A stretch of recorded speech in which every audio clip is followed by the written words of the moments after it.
लद्दाख भारत के उत्तरी हिमालय में स्थित एक अद्वितीय स्थान है जो अपनी प्राकृतिक सौंदर्य, सांस्कृतिक विविधता और शांत माहौल के लिए प्रसिद्ध है।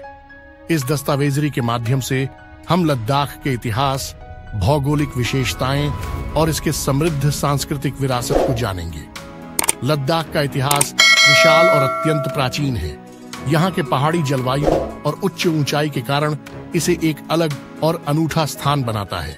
इतिहास के अनुसार लद्दाख का नाम लाधाक नामक भूमि के शब्द लाद से लिया गया है, जिसका मतलब होता है एकता या मिलन। लद्दाख एक रोमांचक भौगोलिक क्षेत्र है जो अपने प्राकृतिक सौंदर्य और विविधता के लिए प्रसिद्ध है। यहाँ की ऊंचाई और शीतलता इसे एक अनूठा अनुभव बनाती है। लद्दाख का मुख्य भौगोलिक स्थान लाहौल और स्पीति नदी से घिरा हुआ है। लद्दाख की सांस्कृतिक विरासत भी बहुत समृद्ध है। यहाँ के लोग अपनी प्राचीन धार्मिक और सांस्कृतिक प्रथाओं का पालन करते हैं और उन्हें अपनी पीढ़ियों तक बनाए रखने का प्रयास करते हैं। यहाँ के लोगों की वेशभूषा, भोजन और विभिन्न धार्मिक और सांस्कृतिक उत्सव उनकी अनूठी पहचान है। लद्दाख एक ऐतिहासिक, भौगोलिक और सांस्कृतिक महान स्थान है जो अपनी अनूठी पहचान के लिए विशेष रूप से प्रसिद्ध है। इसे एक प्राकृतिक सौंदर्य का संग्रहालय कहा जा सकता है जो यात्रियों को अपनी शांति और सांस्कृतिक धरोहर का अनुभव करने का अद्वितीय अवसर प्रदान करता है। केंद्र शासित प्रदेश लद्दाख के अंतर्गत पाक अधिकृत गिलगित बल्तिस्तान, चीन अधिकृत अक्साई चिन और शक्सगम घाटी का क्षेत्र भी शामिल है। सन 1963 में पाकिस्तान द्वारा 5180 वर्ग किलोमीटर का शक्सगम घाटी क्षेत्र चीन को उपहार में दिया गया, जो लद्दाख का हिस्सा है। इसके उत्तर में चीन तथा पूर्व में तिब्बत की सीमाएं हैं। सीमावर्ती स्थिति के कारण सामरिक दृष्टि से इसका बड़ा महत्व है। लद्दाख उत्तर पश्चिमी हिमालय के पर्वतीय क्रम में आता है, जहां का अधिकांश धरातल कृषि योग्य नहीं है। यहाँ की जलवायु अत्यंत शुष्क एवं कठोर है। वार्षिक वृष्टि 3.2 इंच तथा वार्षिक औसत ताप 5 डिग्री से है। नदियां दिन में कुछ ही समय प्रवाहित हो पाती हैं, शेष समय में बर्फ जम जाती है। सिंधु मुख्य नदी है। केंद्र शासित प्रदेश लद्दाख की राजधानी एवं प्रमुख नगर लेह है, जिसके उत्तर में कराकोरम पर्वत तथा दर्रा है। अधिकांश जनसंख्या घुमक्कड़ है, जिसकी प्रकृति, संस्कार एवं रहन सहन तिब्बत से प्रभावित है। पूर्वी भाग में अधिकांश लोग बौद्ध हैं तथा पश्चिमी भाग में अधिकांश लोग मुसलमान हैं। बौद्धों का सबसे बड़ा धार्मिक संस्थान है। लद्दाख में कई स्थानों पर मिले शिलालेखों से पता चलता है कि यह स्थान नवपाषाण काल से स्थापित है। लद्दाख के प्राचीन निवासी मोन और दार्द लोगों का वर्णन हेरोडोट्स, नोर्चुस, मेगस्थनीज, प्लीनी, टॉलमी और नेपाली पुराणों ने भी किया है। पहली शताब्दी के आसपास लद्दाख कुषाण राज्य का हिस्सा था। बौद्ध धर्म दूसरी शताब्दी में कश्मीर से लद्दाख में फैला। उस समय पूर्वी लद्दाख और पश्चिमी तिब्बत में परंपरागत बौद्ध धर्म था। 7वीं शताब्दी में बौद्ध यात्री ह्वेनसांग ने भी इस क्षेत्र का वर्णन किया है। 8वीं शताब्दी में लद्दाख पूर्व से तिब्बती प्रभाव और मध्य एशिया से चीनी प्रभाव के टकराव का केंद्र बन गया। इस प्रकार इसका आधिपत्य बारी बारी से चीन और तिब्बत के हाथों में आता रहा। सन 842 में एक तिब्बती शाही प्रतिनिधि नेमागोन ने तिब्बती साम्राज्य के विघटन के बाद लद्दाख को कब्जे में कर लिया और पृथक लद्दाखी राजवंश की स्थापना की। इस दौरान लद्दाख में मुख्यतः तिब्बती जनसंख्या का आगमन हुआ। राजवंश ने उत्तर पश्चिम भारत खासकर कश्मीर से धार्मिक विचारों और बौद्ध धर्म का खूब प्रचार किया।